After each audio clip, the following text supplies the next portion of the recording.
Iban pa nga balita ginakabig sang Philippine Army nga madinalagon nga operasyon sang militar ang enkwentro nga natabo sa tunga sang 79th IB kagkatapos ang Communist Terrorist Group sa sitio Sinugmawan kag sitio Palrarinding, Barangay Salamanca, Toboso Negros Occidental sang Abril 19.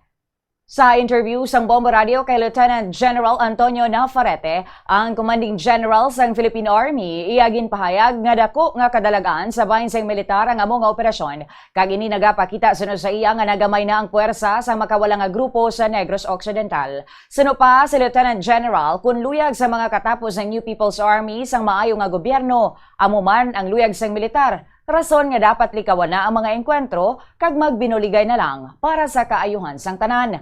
Pahayag pa niya, isa ka hindi maayo nga pagpati para sa mga kabataan nga nagakadala sa mga ideolohiya sa makawala nga grupo. Ginpahayag pa sini nga dapat mayara gid sang accountability ang mga eskwelahan sa ilang mga estudyante agud nga malikawan nga mahaylo sila nga magsulod sa rebelde nga grupo. Ang natabo sa Toboso, isa sa pinaka-successful operations natin. Bago na, kung makalala nyo kay Sir nag-medal of valor naton si Gerald Ortiz, dako man to nga score, no?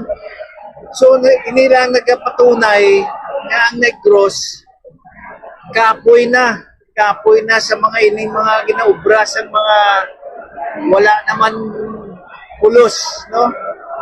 They want to have a good governance. Kapaayo ang atong mga kasimanuhan. Bulig sila, pagbulig sila sa pag-develop. Hindi nga magsulsul sa mga katauhan dira. No? Wala na ng komunismo.